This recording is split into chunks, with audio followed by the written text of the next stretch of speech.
Hello everyone, welcome to MS education TV. इस video में आपको क्लास 12 फिजिक्स का कंप्लीट सॉल्यूशन देखने को मिलेगा। यदि आपको और भी सब्जेक्ट के सॉल्यूशन देखने हैं तो मेरे यूट्यूब चैनल के ऊपर जाके देख सकते हैं। यदि आपको क्वेश्चन पेपर डाउनलोड करने विद आंसर तो इसी वीडियो के डिस्क्रिप्शन में या फिर आपको इस कोने में वेबसाइट का लिंक मिल जाएगा, यहाँ से आप इनको डाउनलोड कर सकते हैं। फर्स्ट क्वेश्चन है, at a given place the horizontal and vertical components of earth are equal, the angle of dip at that place will be. यानी कि किसी स्थान के ऊपर अर्थ का हॉरिजॉन्टल और वर्टिकल कंपोनेंट्स बराबर हैं तो आपको एंगल ऑफ डीप बताना है उस प्लेस के ऊपर। तो इसका राइट आंसर हो जाएगा 45 डिग्री, बी ऑप्शन इसमें राइट होगा। नेक्स्ट क्वेश्चन है, two atoms have same atomic number but different atomic mass, they will be. कोई भी दो एटम है उनका एटॉमिक नंबर सेम है बट जो उनका एटॉमिक मास है वो डिफरेंट है, तो उनको क्या बोलते हैं? उनको बोलते हैं आइसोटोप्स। ए ऑप्शन इसमें राइट हो जाएगा। नेक्स्ट क्वेश्चन है, the stopping potential of photo electrons depend upon. Photo electrons के लिए स्टॉपिंग पोटेंशियल किस किस के ऊपर डिपेंड करता है? तो इसका राइट आंसर है option number C, both the frequency of incident light and the material of a cathode. यानी कि इंसिडेंट लाइट की फ्रीक्वेंसी और मटेरियल जो कैथोड का है दोनों के ऊपर डिपेंड करता है। नेक्स्ट क्वेश्चन है, in intrinsic semiconductors at room temperature the number of electrons and holes are equal. यानी कि रूम टेम्परेचर के ऊपर जो इंट्रिंसिक सेमीकंडक्टर्स हैं उसमें इलेक्ट्रॉन और जो होल होते हैं वो बराबर होते हैं। नेक्स्ट क्वेश्चन है, microwaves are the electromagnetic waves with the frequency in the range of. यानी कि जो माइक्रोवेव्स होती हैं उनकी इलेक्ट्रोमैग्नेटिक वेव्स जो होती हैं किस रेंज में होती हैं, यानी कि उनकी फ्रीक्वेंसी किस रेंज में होती है? तो इसका राइट आंसर है गीगाहर्ट्ज, सी ऑप्शन इसमें राइट होगा। नेक्स्ट क्वेश्चन है, is the junction diode D is forward और biased in the given diagram. ये जो डायग्राम दिया गया है इसमें आपको बताना है ये जो डायोड है फॉरवर्ड है या रिवर्स्ड है, बायस्ड है। तो इसका राइट आंसर हो जाएगा फॉरवर्ड बायस्ड। नेक्स्ट क्वेश्चन है, write the relation between the radius R and the mass number A of a nucleus. यानी कि एक न्यूक्लियस है उसकी रेडियस दे रखी है और उसका जो मास नंबर दे रखा है, आपको रिलेशन बताना है दोनों के अंदर। तो आर बराबर होता है R not A raise to power 1/3, यानी कि R is equal to R A की पावर 1/3। इस तरीके से आपको लिखना है।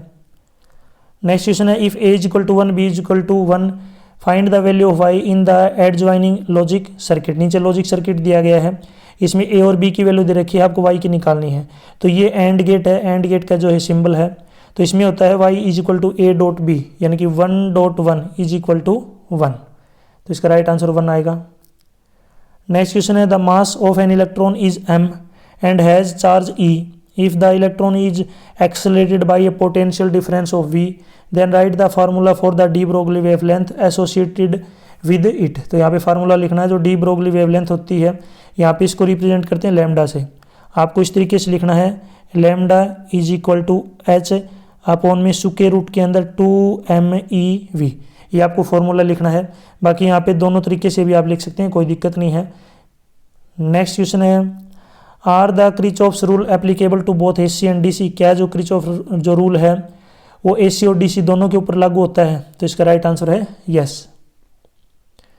नेक्स्ट क्वेश्चन है, Tesla is the unit of. Tesla जो है, टेस्ला किसकी यूनिट है? ये है मैग्नेटिक फ्लक्स डेंसिटी की, मैग्नेटिक फ्लक्स डेंसिटी, कुछ इसको मैग्नेटिक इंडेक्स में बोल देते हैं। नेक्स्ट है, बाकी राइट इसका आंसर आपको ये लिखना है मैग्नेटिक फ्लक्स डेंसिटी। नेक्स्ट है, the magnetic flux passing through a ring is increased from phi1 to phi2 at a constant rate in time t. The value of induced electromotive force will be। तो यहाँ पे electromotive force की जो value बतानी है तो ये हो जाएगा यहाँ पे E is equal to phi2 minus phi1 upon में t, नीचे आएगा टाइम। इस तरीके से आपको लिखना है ये। नेक्स्ट क्वेश्चन है, electrostatic force between 2 points charge in A vacuum is F। यानी कि कोई भी जो है 2 पॉइंट चार्ज हैं उनके ऊपर जो इलेक्ट्रोस्टैटिक फोर्स लग रहा है और वो दोनों जो है वैक्यूम में है और फोर्स दे रखा है यहाँ पे F। If the charge are kept at the same distance in the water. यानी कि जो चार्ज हैं वो दोनों जो हैं सेम हैं और दोनों की जो डिस्टेंस दे रखी है वाटर, ये डाई इलेक्ट्रिक कॉन्स्टेंट वाटर का दे रखा है K इज इक्वल टू 80। तो आपको फोर्स बताना है दैम विल बी, यानी कि पहले जो चार्ज थे वो बाहर थे, दोनों के ऊपर जो फोर्स लग रहा था वो F लग रहा था। अब दोनों को जो है वाटर के अंदर डाल दिया है, वाटर का जो डाई इलेक्ट्रिक कांस्टेंट दे रखा है 80 है। अब फोर्स बताना है उनके ऊपर कितना लगेगा। तो ये एफ डैश हो जाएगा एफ अपॉन में K is equal to F upon में 80, यानी कि F dash is equal to F upon में K is equal to F upon में 80। ये जो एफ डैश है ये न्यू फोर्स है और जो ये एफ है ये ओल्ड फोर्स है, ये आपको याद रखना है। नेक्स्ट क्वेश्चन है dash is the SI unit of conductivity. Conductivity की एसआई यूनिट बतानी है तो इसकी एसआई यूनिट होती है सीमेंस पर मीटर। इसको बाद में जो ब्रैकेट में लिख रखा है इस तरीके से भी लिख सकते हैं, कोई दिक्कत नहीं, दोनों सही हैं। नेक्स्ट क्वेश्चन है the velocity of electromagnetic waves in free space can be given by the relation. यानी कि फ्री स्पेस के अंदर जो वेलोसिटी होती है इलेक्ट्रोमैग्नेटिक वेव्स की, उसका फार्मूला आपको लिखना है। तो इसका फार्मूला होता है C is equal to 1 upon में स्क्वायर रूट म्यू नोट, और इसको बोलते हैं epsilon naught. Mu naught epsilon naught bracket के अंदर लिखना है इनको, यानी कि स्क्वायर रूट के अंदर, sorry. C is equal to 1 upon mu naught epsilon naught. यहाँ पे जो C है ये स्पीड जो है, स्पीड है लाइट की वैक्यूम के अंदर। म्यू नोट है ये परमेबिलिटी है फ्री स्पेस की, और एप्सिलॉन नोट जो है ये है permittivity of a free space. Next question है define the term electric dipole moment. आपको यहाँ पे इलेक्ट्रिक डाइपोल मोमेंट को जो डिफाइन करना है, इज इट स्केलर और वेक्टर, ये बताना है ये स्केलर है वेक्टर है। तो नीचे इसका आंसर है electric dipole moment is the product of magnitude of charge with the distance of separation between them. यानी कि इलेक्ट्रिक डाइपोल जो ये प्रोडक्ट है मैग्नीट्यूड ऑफ चार्ज, यानी कि चार्ज मल्टीप्लाई में distance. The electric dipole moment is a vector quantity, ये जो है वेक्टर क्वांटिटी है। वेक्टर क्या होता है, having both magnitude and direction, जिसकी मैग्नीट्यूड भी हो डायरेक्शन भी हो, and has a defined direction that goes from negative charge to positive charge, और इसकी जो डायरेक्शन है ये बता रखी है नेगेटिव चार्ज टू पॉजिटिव। यहाँ पे इलेक्ट्रिक डाइपोल मोमेंट का जो फॉर्मूला है P is equal to Q multiply में D। नेक्स्ट क्वेश्चन है what is the principle of potentiometer. आपको यहाँ पे प्रिंसिपल लिखना है पोटेंशियोमीटर का, किसके ऊपर काम करता है। आंसर है the basic principle of potentiometer is that the potential drops across any section of the wire will be directly proportional to the length of a wire, provided the wire is of a uniform cross sectional area and a uniform current flows through the wire। यानी कि जो potentiometer होता है ये potential drop को जो count करता है, और जो पोटेंशियल जो डिफरेंस पोटेंशियल जो ड्रॉप होता है ये डायरेक्टली प्रोपोर्शनल होता है लेंथ की, वायर की लेंथ के डायरेक्टली प्रोपोर्शनल होता है। लेकिन याद रखना है कि जो वायर है उसका क्रॉस सेक्शनल जो एरिया है वो सेम होना चाहिए, यूनिफॉर्म होना चाहिए, और उसके अंदर जो करंट है वो भी फ्लो यूनिफॉर्मली होना चाहिए। नेक्स्ट क्वेश्चन देखिए यहाँ पे what is the magnetic element at a place, यानी कि किसी प्लेस के ऊपर मैग्नेटिक एलिमेंट क्या होंगे। डिफाइन एनी वन, किसी एक को आपको डिफाइन करना है। तो नीचे इसका आंसर है अर्थ बिहेव्स एज ए मैग्नेट। अर्थ जो है मैग्नेट की तरह बिहेव करती है। इसके यहाँ पे देखिए एलिमेंट दिए गए हैं, the declination inclination of dip, symbol भी दे रखे हैं ब्रैकेट में, and the total intensity of earth magnetic field are the 3 magnetic elements of the earth magnetic field at the place. इसके 3 एलिमेंट होते हैं, डिक्लाइनेशन, इंक्लाइनेशन का दूसरा नाम होता है डीप, और total intensity of earth magnetic field. नीचे यहाँ पे देखिए कौन से को भी अब आप डिफाइन कर सकते हैं। यहाँ पे डिक्लाइनेशन को जो है डिफाइन किया हुआ है। Declination can be defined as the angle between the geographic north and magnetic north at a specific location. It is the important parameter for navigation and helps in determining the correct direction while using the compass. ये जो क्या है, ये angle यानी कि ये जो है डिफाइन करता है किसके बीच में एंगल, जियोग्राफिक नॉर्थ और मैग्नेटिक नॉर्थ के बीच में किसी स्पेसिफिक लोकेशन के लिए। और ये क्या काम करता है, ये नेविगेशन के लिए काम आता है, और ये कंपास में जो है करेक्ट डायरेक्शन दिखाने के लिए जो है हेल्पफुल है। नेक्स्ट है a 100 hertz AC is flowing in a 14 mH, यानी कि milli Henry.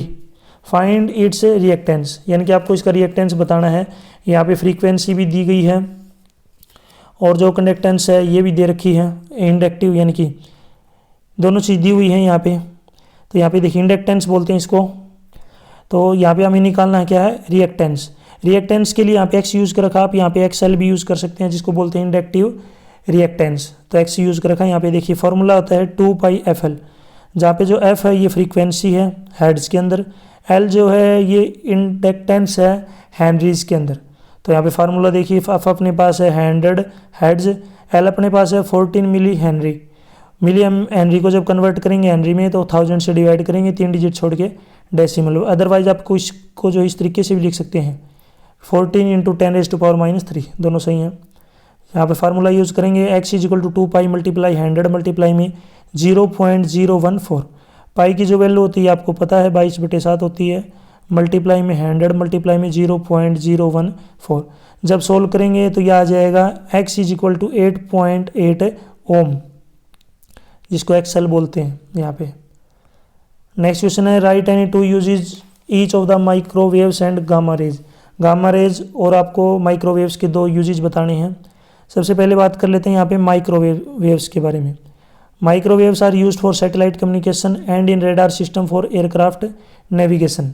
They are also used in microwaves oven for cooking या वार्मिंग फूड। यानी कि माइक्रो जो वेव्स होती हैं ये सैटेलाइट कम्युनिकेशन में और रेडार सिस्टम में काम आती है, जिसके हेल्प से एयरक्राफ्ट को जो है नेविगेशन मिलता है, डायरेक्शन का पता चलता है। साथ ही ये जो घरों में माइक्रो ओवन्स होता है, इसके अंदर ये खाना गर्म करने और पकाने के भी जो काम ये आती है। नेक्स्ट बात करते हैं gamma rays. Gamma rays are the used in medical science to kill cancer cells. यानी कि ये जो है गामा रेज कैंसर सेल्स को जो किल करने मारने के काम आती है मेडिकल साइंस में। They also used in sterilise medical equipment and sterilise food. ये साथ ही साथ जो इक्विपमेंट होते हैं जिनके ऊपर जर्म्स या कीटाणु वगैरह लग जाते हैं या फिर भोजन के ऊपर लगते हैं, उनको भी ख़त्म करती है। नेक्स्ट क्वेश्चन देखिए, define the power of a lens. Lens की जो पावर इसको डिफाइन करना है, तो नीचे इसका आंसर है sorry, power of a lens is its ability to converge और diverse the ray of light falling on it. Power जो एक लेंस की योग्यता है, एबिलिटी है, जिसकी सहायता से जो है लाइट को जो है जो रे आती है उसको कन्वर्ज या डाइवर्ज करती है। ठीक है, यानी कि कन्वर्ज करना या फिर दूर फैलाना, ये काम जो होता है ये पावर होती है लेंस की। The power of lens is equal to the reciprocal of focal length of the lens. जो पावर होती है ये रेसिप्रोकल होती है फोकल लेंथ की, यानी कि power is equal to 1/f, या रेसिप्रोकल जो आप कह सकते हैं 1/f, उल्टा होता है ये। ऐसा unit of power is dioptre. जो ऐसा यूनिट होती है पावर की होती है डायप्टर, जिसको डी से डिनोट करते हैं। नेक्स्ट क्वेश्चन है what is the coherent sources of light. यानी कि लाइट को जो है कोहेरेंट सोर्स किसको बोलते हैं लाइट का। आंसर इसका coherent source of light are those source which emit a light waves having the same frequency. यानी कि ये वो सोर्स होते हैं जिसमें जो सेम फ्रीक्वेंसी की लाइट सेम वेवलेंथ की और सेम फेज की जो है निकलती है, एमिट होती है, और they have a constant phase difference. उनका जो फेज डिफरेंस है वो कांस्टेंट है। A coherent source forms sustained interference pattern when the superimposed of the wave occurs and the position of maxima and minima are fixed. Next question है draw the circuit diagram of half wave rectifier. Half wave rectifier का आपको diagram बनाना है, साथ ही साथ आपको input और output wave जो show करनी है। तो नीचे जो ये डायग्राम आपको दिख रहा है, यहाँ से लेकर यहाँ तक ये हाफ वेव रेक्टिफायर का जो है डायग्राम है, यहाँ पे इसको अच्छे से आप समझ सकते हैं। इसी के नीचे इसका इनपुट और आउटपुट जो आपको और दिखा देता हूँ। तो यहाँ पे देख सकते हैं ये जो है ग्राफ दे रखा है, ये इनपुट का और आउटपुट का है। ध्यान से आप इसको समझ लीजिए, ये हाफ वेव रेक्टिफायर के लिए ही आपको याद रखना है। नीचे की तरफ चलते हैं। Question 10 state Wheatstone bridge principle and deduce its using Kirchhoff rule. आपको जो है प्रिंसिपल बताना है और इसका जो क्रिचॉफ रूल है वो किस तरीके से काम करता है वो दिखाना है।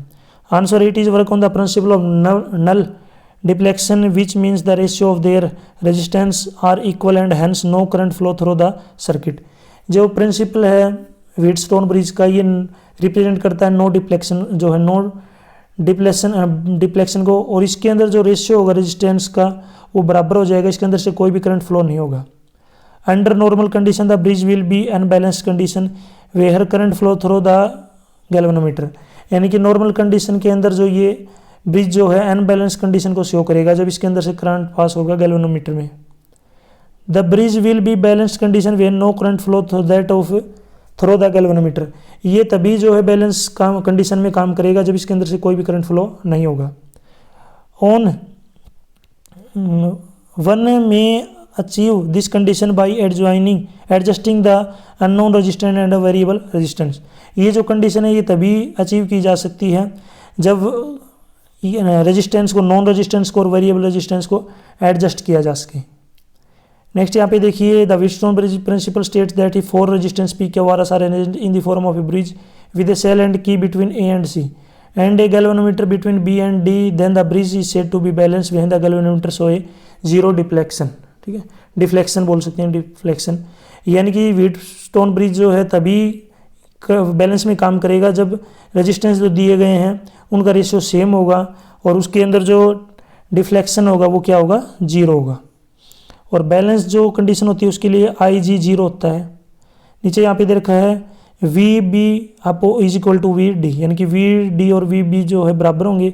P और Q का रेशियो बराबर होगा R और S का, यानी कि रेजिस्टेंस के नाम है। This is called the condition of balance, इसी को कंडीशन बोलते हैं बैलेंस। यहाँ पे दे रखे हैं P Q R S, चारों रेजिस्टेंस दे रखे हैं। यहाँ पे बीच में गैल्वेनोमीटर दे रखा है। यहाँ पे IG अगर 0 आ गया तो इसी को बोलेंगे बैलेंस। नीचे यहाँ पे देखिए रेजिस्टेंस लगा रखा है, यहाँ पे जो है की लगाई हुई है, नीचे यहाँ से करंट पास किया गया। नेक्स्ट है define the resonance in the LCR circuit. आपको रेजोनेंस डिफाइन करना है LCR सर्किट के अंदर। Find power factor of series resonance LCR, साथ ही साथ इसका पावर फैक्टर निकालना है कितना होगा। तो आंसर इसका resonance in LCR circuit occur when the inductive reactance and the capacitive reactance cancel each other out resulting in A purely resistive circuit. यानी कि XL और जो XC है अगर आपस में एक दूसरे को कैंसिल कर देंगे तो ये क्या हो जाएगा, जो रिजल्ट आएगा वो प्योरली रेसिस्टिव सर्किट आएगा। This happen at a specific frequency called the resonant frequency. ये तभी हो सकता है, ये एक स्पेसिफिक फ्रीक्वेंसी के ऊपर होता है और उस स्पेसिफिक फ्रीक्वेंसी का नाम होता है resonant frequency. The power factor PF of A series resonance LCR is 1। जो पावर फैक्टर होगा रेजोनेंस LCR का वो होगा 1। नेक्स्ट क्वेश्चन है describe briefly with the help of labelled diagram principle of step up transformer. यानी को यहाँ पे आपको जो है डायग्राम से इसको दिखाना है स्टेप अप ट्रांसफॉर्मर को। नेक्स्ट देखिए यहाँ पे और इसका प्रिंसिपल भी बताना है। तो नीचे इसका आंसर है step up transformer is a type of transformer that increase the voltage level of N alternating current AC power source. यानी कि जो आपका स्टेप अप ट्रांसफॉर्मर है ये एक टाइप का ट्रांसफॉर्मर है जो वोल्टेज लेवल को जो इंक्रीज करता है किसके, अल्टरनेट करंट के। नेक्स्ट अगर इसके प्रिंसिपल की बात करें, transformer works on the principle of mutual induction. ये म्यूचुअल इंडक्शन के ऊपर काम करता है। Whenever the amount of magnetic flux linked with a coil change an EMF is induced in the neighbouring coil. यानी कि अगर एक कोयल में यहाँ पे अगर EMF जनरेट किया जाएगा, जो मैग्नेटिक फ्लक्स है चेंज किया जाएगा तो दूसरे में जो है यहाँ पे EMF जो है इंड्यूस्ड हो जाएगा, पैदा हो जाएगा। ये इसका डायग्राम है, आपको याद रखना है, इस तरीके डायग्राम आपको बनाना है। नेक्स्ट क्वेश्चन है what is diffraction of light, explain the intensity distraction graph due to diffraction from a single slit. यानी कि डिफ्रैक्शन क्या है ये बताना है। तो इसका आंसर है diffraction of A light is phenomena that occurs when light waves encounter or obstacle or passes through a narrow opening and then spread out or bend around the edge of that obstacle or opening। यानी कि जब light को किसी चीज़ से पास किया जाता है और वो उससे टकराती है, यानी किसी पतले छेद से पास किया जाता है तो वो किसी से टकराएगी तो अलग अलग कलर में जो है डिवाइड हो जाएगी, स्प्रेड हो जाएगी। when light passes through a single slide it undergo a diffraction and creates an intensity distraction pattern on A screen placed behind the slide. और जब लाइट को पास करते हैं सिंगल स्लाइड के ऊपर, सिंगल स्लाइड से पास करते हैं तो ये जो है डिफ्रैक्शन पैदा करेगी और उसके कारण जो है बहुत सारे जो डिस्ट्रीब्यूशन जो पैटर्न होगा वो उसके पीछे जो स्लाइड लगी होगी उसके ऊपर शो हो जाएगा। This pattern is known as, इस पैटर्न को क्या बोलते हैं, the diffraction pattern and the intensity distraction graph. नीचे यहाँ पे जो है देख सकते हैं, यहाँ से जो लाइट पास हो रही है इसको एक बीच में सिंगल स्लाइड से पास किया जा रहा है और ये फिर जो है एक स्लाइड के ऊपर जो है मिल रही है हमें, इसके ऊपर टकरा रही है। नीचे इसका जो ग्राफ दिया गया है इस ग्राफ को आप समझ सकते हैं अच्छी तरीके से। नेक्स्ट क्वेश्चन देखिए यहाँ पे, नेक्स्ट है using Einstein's photo electric equation explain effect of frequency incident radiation on stopping potential. यानी कि आपको जो इक्वेशन लिखनी है जो आइंस्टाइन है उसकी फोटो इलेक्ट्रिक इक्वेशन लिखनी है, उसको एक्सप्लेन करना है किसको, फ्रीक्वेंसी इंसिडेंट रेडिएशन को स्टॉपिंग पोटेंशियल के ऊपर, उसके इफेक्ट बताने हैं। आंसर देखिए इसका Einstein's photo electric equation describe the relation between the frequency of the incident radiation and the energy of emitted electron. The equation is given. यहाँ पे देखिए इसकी जो इक्वेशन है आइंस्टाइन की जो इक्वेशन दे रखी है E is equal to HF minus phi where E जो है ये एनर्जी को रिप्रेजेंट करता है, एमिटेड इलेक्ट्रॉन की, एच जो है प्लांक्स कांस्टेंट है, एफ जो है फ्रीक्वेंसी इंसिडेंट रेडिएशन की, और यहाँ पे जो फाई है ये वर्क करता है फंक्शन ऑफ द मटेरियल। नीचे according to Einstein's photo electric equation the frequency of incident radiation has a direct impact on the stopping potential, यानी कि जो फ्रीक्वेंसी होगी इंसिडेंट रेडिएशन की वो डायरेक्टली इम्पैक्ट करेगी स्टॉपिंग पोटेंशियल को। For frequency below the threshold frequency the stopping potential zero, यदि frequency threshold frequency से कम होगी तो स्टॉपिंग पोटेंशियल जीरो हो जाएगा। एट द थ्रेशोल्ड फ्रीक्वेंसी, अगर फ्रीक्वेंसी थ्रेशोल्ड हो जाएगी तो स्टॉपिंग पोटेंशियल जो है वो पॉजिटिव हो जाएगा। अगर जो फ्रीक्वेंसी है अबव द थ्रेशोल्ड फ्रीक्वेंसी से ज़्यादा होगी then the stopping potential become negative, तो जो स्टॉपिंग पोटेंशियल है वो नेगेटिव हो जाएगा।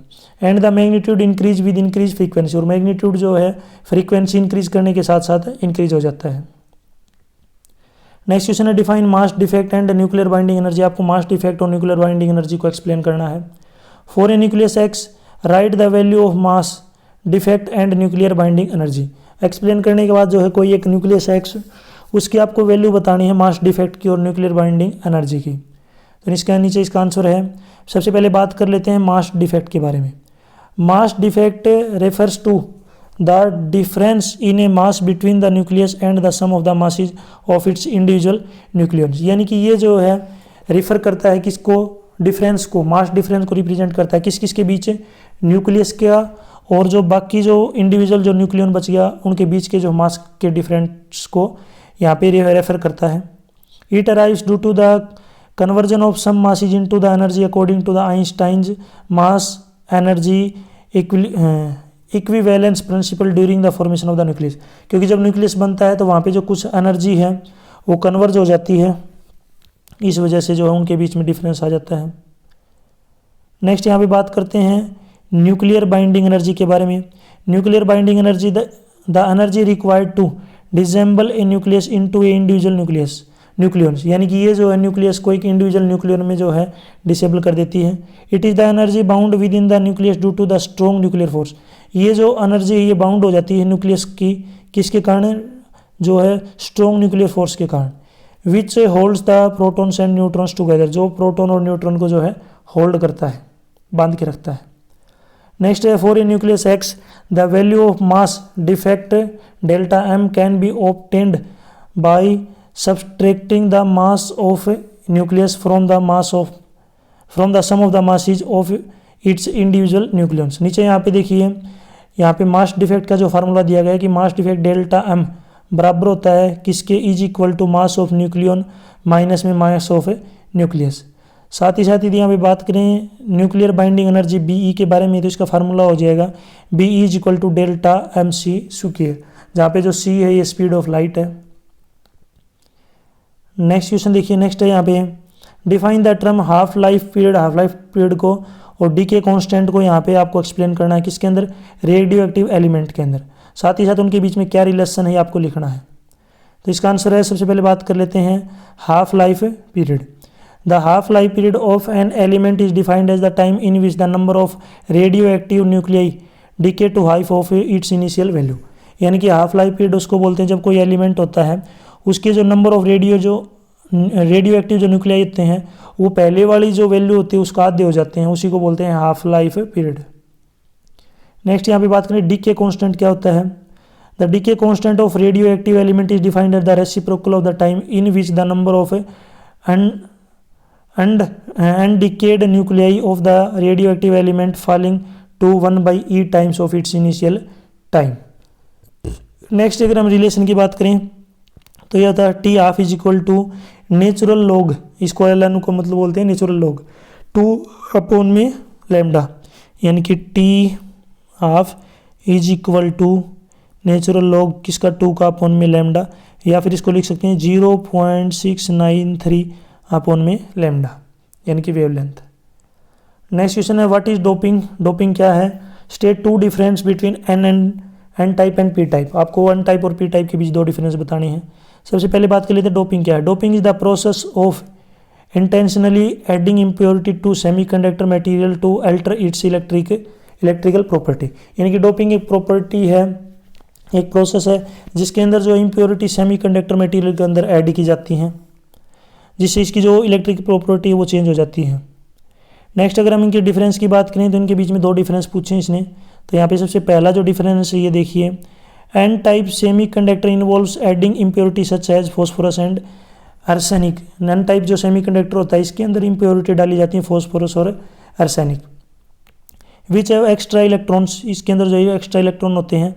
While P type doping involves adding impurity such as boron और aluminium which have fewer electrons. और जो पी टाइप जो होते हैं उसके अंदर जो इम्प्योरिटी डाली जाती है बोरोन और एल्यूमिनियम डाला जाता है, जिसके अंदर जो है फ्यू इलेक्ट्रॉन्स यानी कि कुछ इलेक्ट्रॉन्स होते हैं।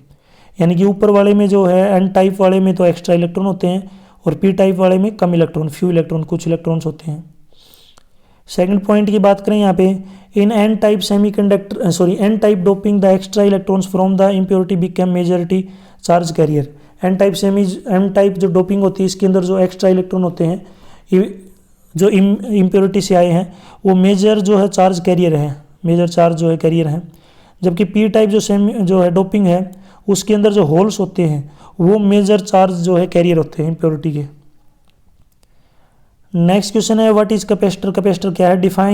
Drive an expression for the capacitance of parallel plate capacitor in which a dielectric medium of dielectric constant K partially filled with the space between the plates, draw the necessary diagram. पहले तो आपको बताना capacitor क्या है, फिर आपको एक expression draw करनी है जिसमें क्या हो जाएगा, जो पैरेलल प्लेट कैपेसिटर होंगे उनके बीच में एक डाइलेक्ट्रिक कांस्टेंट के डाल दिया जाएगा फिर उस बीच में, फिर उसके बाद आपको जो उसका डायग्राम भी बनाना है और उसकी इक्वेशन ड्राइव करनी है। तो यहाँ पे सबसे पहले बात कर लेते हैं कैपेसिटर क्या होता है। तो इसका आंसर है capacitor is a two terminal electrical device that can store energy in the form of electric charge. यानी कि कैपेसिटर जो है टू टर्मिनल इलेक्ट्रिकल डिवाइस है जिसके अंदर जो एनर्जी स्टोर रहती है इलेक्ट्रिक चार्ज की फॉर्म में। It consist of two electrical conductor that are separated by a distance. यानी कि इसके अंदर जो है दो इलेक्ट्रिकल कंडक्टर होते हैं जो एक दूसरे को कुछ डिस्टेंस के द्वारा सेपरेट होते हैं, यानी कि थोड़ी दूर होते हैं। The space between the conductors may be filled by vacuum और with an insulating material known as a dielectric. और जो कंडक्टर होता है उनके भी यानी कंडक्टर के बीच जो स्पेस होता है इसको या तो वैक्यूम रखा जाता है या फिर उसके अंदर एक ऐसा मटेरियल डाला जाता है जो इंसुलेटिंग हो और उस मटेरियल को बोलते हैं डाई इलेक्ट्रिक। नेक्स्ट देखिए यहाँ पे ड्राइव करना है। तो to derive the expression for capacitance for a parallel plate capacitor with the dielectric medium the consider the basic equation for capacitance. यहाँ पे देखिए सभी इक्वेशन दी गई, C = Q/V। ये जो है इक्वेशन आप जो है खुद यहाँ से देख सकते हैं वीडियो को पॉज करके। लास्ट में देखिए यहाँ पे आपने जो है लास्ट में जो है अपने पास ये जो एक्सप्रेशन ये ड्राइव हो जाएगी। नीचे जो है यहाँ पे इसका डायग्राम दिया गया है, इसको आराम से आप समझ सकते हैं। ये जो है डायरेक्ट जो है फॉर्मूला ये तब है जब डाई इलेक्ट्रिक जो है बीच में कोई दे रखा हो, जिसकी वजह से जो है यहाँ पे K यूज़ किया गया है। इसी के ओर में एक और क्वेश्चन है, डिफाइन इलेक्ट्रिक फ्लक्स क्या है, और ये स्केलर है वेक्टर है। तो इसका आंसर है जो इलेक्ट्रिक फ्लक्स है इसको डिनोट करते हैं यहाँ पे ये साइन जो बनाया गया है, इस साइन को बोलते हैं फाई। तो electric flux is measure the electric field passing through a given area. यानी कि इलेक्ट्रिक फ्लक्स जो है मेजर करता है इलेक्ट्रिक फील्ड को जो गिवन एरिया से पास होती है। It is defined as the dot product of electric field vector and the area vector. ये जो है डिफाइन होता है किसका, ये प्रोडक्ट होता है dot product electric field vector का और एरिया वेक्टर का। और इलेक्ट्रिक फ्लक्स जो है ये एक स्केलर क्वांटिटी है। नेक्स्ट यहाँ पे बात करते हैं Gauss law to derive the expression for electric field E due to straight uniformly charge infinite line to charge density lambda C/m। ठीक है, C/m लिख सकते हैं। तो यहाँ पे गोज लॉ को जो है हेल्प लेनी है और एक एक्सप्रेशन ड्रा करनी है जिसके अंदर जो दो यूनिफॉर्मली जो इनफाइनाइट वायर हैं जिसके अंदर से जो है करंट पास किया जा रहा है, तो उसके लिए आपको जो है यहाँ पे ड्राइव करनी है एक्सप्रेशन। तो नीचे देखिए यहाँ पे दिया गया है। सबसे पहले ये सिंबल है आपको पता होना चाहिए, यह यहाँ पे डिनोट करता है किसको, फाई को। और जो ये इंटीग्रेशन दिख रहा है इसको बोलते हैं क्लोज सरफेस इंटीग्रेशन। पहले मैं आपको नीचे डायग्राम दिखा देता हूँ, ये आपको याद रखना है। ऊपर वाले जो सरफेस है इसको बोल दिया 1, नीचे वाले सरफेस को यहाँ पे बोला है 2, और बाकी जो ये चारों तरफ का सरफेस बच गया इसको यहाँ पे लिख रखा है 3। तो इस डायग्राम को एक बार ये जो है इसको ध्यान से देख लेंगे। फिर यहाँ पे ऊपर जो इसका डेरिवेशन किया गया है, वीडियो को पॉज करके या फिर स्क्रीनशॉट लेके इसको आराम से आप पढ़ सकते हैं। नीचे लास्ट में जो है इसकी यहाँ पे एक्सप्रेशन बनेगी E is equal to lambda upon में 2πr, और जो आपको ये ई टाइप से दिख रहा है इसको बोलते हैं एप्सिलॉन नॉट। नेक्स्ट क्वेश्चन देखिए, derive the expression for the force between the parallel straight conductor carrying current in the same direction hence define 1 ampere. आपको एक एक्सप्रेशन ड्रा करनी है जिसके अंदर जो फोर्स है, दो पैरेलल स्ट्रेट जो कंडक्टर हैं उनके अंदर फोर्स जनरेट होगा कब, जब उनके अंदर सेम डायरेक्शन में जो करंट पास किया जाए, या तो दोनों में ऊपर की साइड कंडक्टर जो है करंट पास किया जाए दोनों की तरफ, नीचे की तरफ। बात करते हैं, देखिए इसका जो डायग्राम है इसको ध्यान से समझिए। ये करंट I1 है, I2 है, दोनों की डायरेक्शन सेम है। करंट इस तरीके से जो है यहाँ पे फ्लो होगा दोनों में। ये जो इनकी लंबाई है, इनके बीच की डिस्टेंस है d। अब नीचे स्टार्ट करते हैं, देखिए यहाँ पे सारी इक्वेशन दे रखी हैं, इनको आप समझ सकते हैं। फोर्स 1 से 2 में, ये 2 से 1 में, F1 जो है F1 to 2 दोनों बराबर हैं। ये जो इसकी एक्सप्रेशन है। अब यहाँ पे जो 1 एम्पियर इसको डिफाइन कर लेते हैं, तो इसका आंसर है 1 ampere is defined as the amount of electric current that flow through two parallel conductor of infinite length which is placed 1 metre apart in the vacuum that result in force of exactly 2 × 10⁻⁻⁷ newton per metre. इसी को बोलते हैं 1 ampere. इसी के और में एक और क्वेश्चन दिया गया है कि आपको मूविंग कोयल गैल्वेनोमीटर का प्रिंसिपल बताना है और किस तरीके से जो इसको एमीटर में कन्वर्ट कर सकते हैं, और साथ ही साथ इसका डायग्राम भी बनाना है। डायग्राम दोनों का बनाना है।